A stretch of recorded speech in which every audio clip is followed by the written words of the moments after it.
There's a huge, important act of journalism that happened recently. And I'm not talking about the White House Correspondents' Dinner, where it's just sort of a pat yourselves on the back or whatever you want to call it. Folks who may be tone deaf or just don't really understand the time that we're in. So that's a whole nother thing. But it happened on 60 Minutes, which is, I believe, America's, if not the world's, most trusted and important news magazine program or format ever.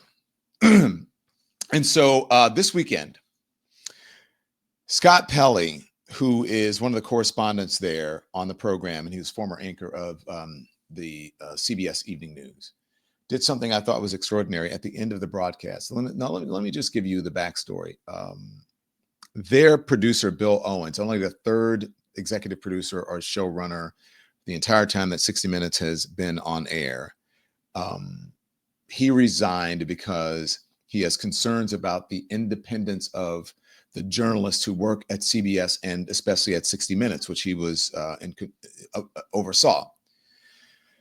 And so I'm sure the journalists there feel like they lost their fearless leader, and they're probably concerned about the influence, the corporate influence that will probably take over at CBS because they're in this merger now. But we'll see if their new parent company, if it happens, if their new parent company will have undue influence, will try to at least interfere in the editorial process there. So Scott Pelley, they lost their leader. Donald Trump is suing CBS because of something that happened at 60 Minutes for $10 billion in damages. Okay, because of an interview with Kamala Harris, yada, yada, yada, during the presidential campaign. He feels slighted, so he's suing for $10 billion.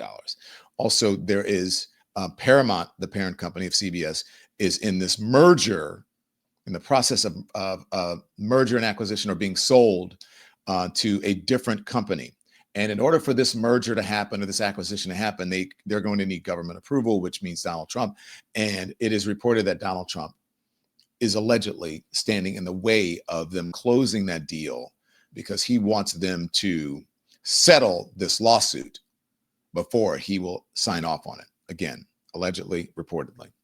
I will tell you what I think about this in a moment, but I just want to show you what happened on 60 Minutes, at the end of 60 Minutes. Again, I think it's a real act of heroism, especially when it comes to journalism in this day and time. Here it is. In tonight's Last Minute, a note on Bill Owens, who until this past week was executive producer of 60 Minutes. He was our boss. Bill was with CBS News nearly 40 years, 26 years at 60 Minutes. He covered the world, covered combat, the White House. His was a quest to open minds, not close them. If you've ever worked hard for a boss because you admired him, then you understand what we've enjoyed here. Bill resigned Tuesday. It was hard on him and hard on us, but he did it for us and you. Stories we pursued for 57 years are often controversial. Lately, the Israel-Gaza war and the Trump administration. Bill made sure they were accurate and fair. He was tough that way. But our parent company, Paramount, is trying to complete a merger. The Trump administration must approve it. Paramount began to supervise our content in new ways. None of our stories has been blocked, but Bill felt he lost the independence that honest journalism requires. No one here is happy about it, but in resigning, Bill proved one thing. He was the right person to lead 60 Minutes all along. That was bold, and it took guts. I'm surprised that they put it on the air, but I guess they felt that they had to because perhaps it would leak or something. I'm not sure what happened behind the scenes. I'm not sure of what happened, but my gut is that they weighed it and they said, let them say it because in the end, and I'll tell you what I believe. Okay, in the end, I believe that they're going to settle. but more of that later.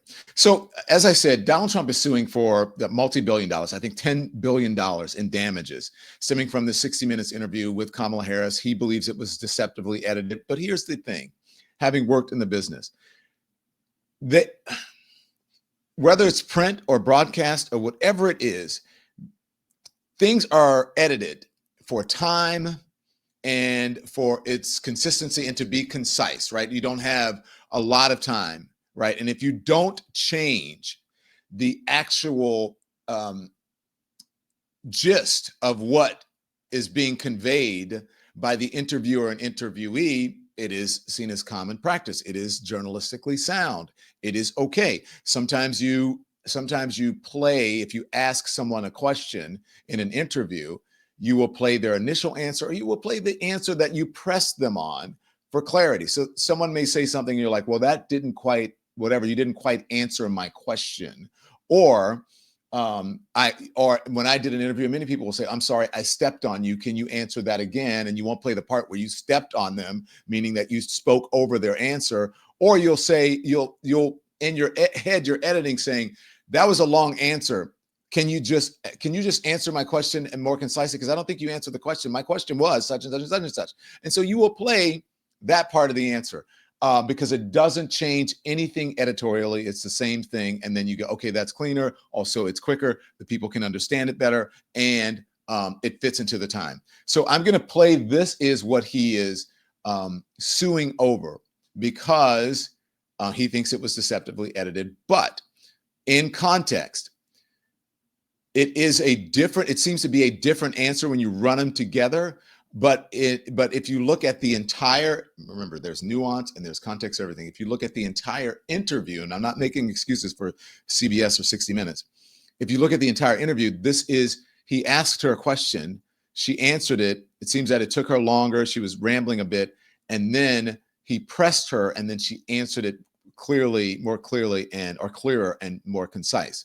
And so this is what he's suing over. And if you listen with just with an objective ear, the answer may sound differently, but it doesn't necessarily change anything editorially about her answer. Here it is.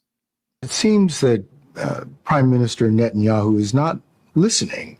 Well, Bill, the work that we have done has resulted in a number of movements in that region by Israel that were very much prompted by or a result of many things, including our advocacy for what needs to happen in the region. But it seems that Prime Minister Netanyahu is not listening. We're not going to stop pursuing what is necessary for the United States to be clear about where we stand on the need for this war to end. Now, also, just to give you context, the only reason that they knew that it happened is because 60 Minutes aired both, or the CBS posted both of those, both answers. And when the Donald Trump saw it, he said, oh, and the folks are like, this is two different things. This is whatever. So they aired it because they're being transparent about what they're doing or what was said during the interview. So the only reason that they know that this even exists is because CBS released both answers, okay, in a longer version or a shorter version. One was that they released in a tease or whatever, or a shorter version of the same story, and the longer version had the longer answer. Okay, so they're suing over that. No merit in a court. If this goes to court, any attorney will tell you they don't stand a chance, except when it's Donald Trump, and except if you have government, if you have business in front of this government and you need your acquisition, your merger, or whatever it is to go through. And someone is allegedly, reportedly holding it up because they want a win. They're trying to prove something. So here's what I believe will happen. So Sherry Redstone is the owner and the chief shareholder of CBS. Her father, Sumner Redstone, CBS, huge name. That's her dad. And so she inherited, the company from her dad. And she wants this to go through. she has stated very publicly she doesn't want to be in this business anymore. What she wants to do is focus on anti-Semitism and Israel. That's what she said publicly. And so it's, she's moving into a different part of her life. But I know that she wants this to settle. That's what that is what has been written in the news. And I know privately that is what she is telling people. Okay, Sherry Redstone, the controlling shareholder of Paramount, has been intent on securing approval from the Trump administration for a multi-billion-dollar sale of her media company to a studio run by the son of Larry Ellison, the tech billionaire. So here's what I mark my words. Okay, I know this business. I'm not an attorney, but let me tell you what's going to happen. So they will more than likely settle this. And they will more than likely settle it soon because they want this to go through. And Sherry wants her money. She wants out.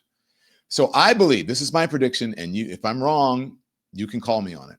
I believe that they're going to settle with that Paramount will settle with the Trump folks for anywhere from $50 to $100 million. He's suing for billions. I think it'll be anywhere from $50 to $100 million, probably somewhere around 75 that they will settle for. And then they will donate that money, as ABC did, to either the Donald Trump Library or, some fund or whatever that he wants it donated to which he wants it donated. Better grammar. So I think that's what will happen, and look for it to happen within the coming days or the coming weeks. Okay. And then Trump will say it as a win. The folks will say it as a win, even though in normal times, if this had gone to court, they would more than likely lose, probably lose for sure. Okay. And so, and it would be thrown out, or just they would take it to court and they would say, okay, didn't change. They aired it twice. The reason that is because of blah, blah, blah, blah, blah, blah. So there was no intent here on misinforming folks. Or deception. So that's what I think is going to happen. Now, what does that mean for journalism? I believe it is another nail in the coffin of journalism. Not the final one, but another one. I mean, not in journalism, I should say. Let me clarify here. Let me be clear.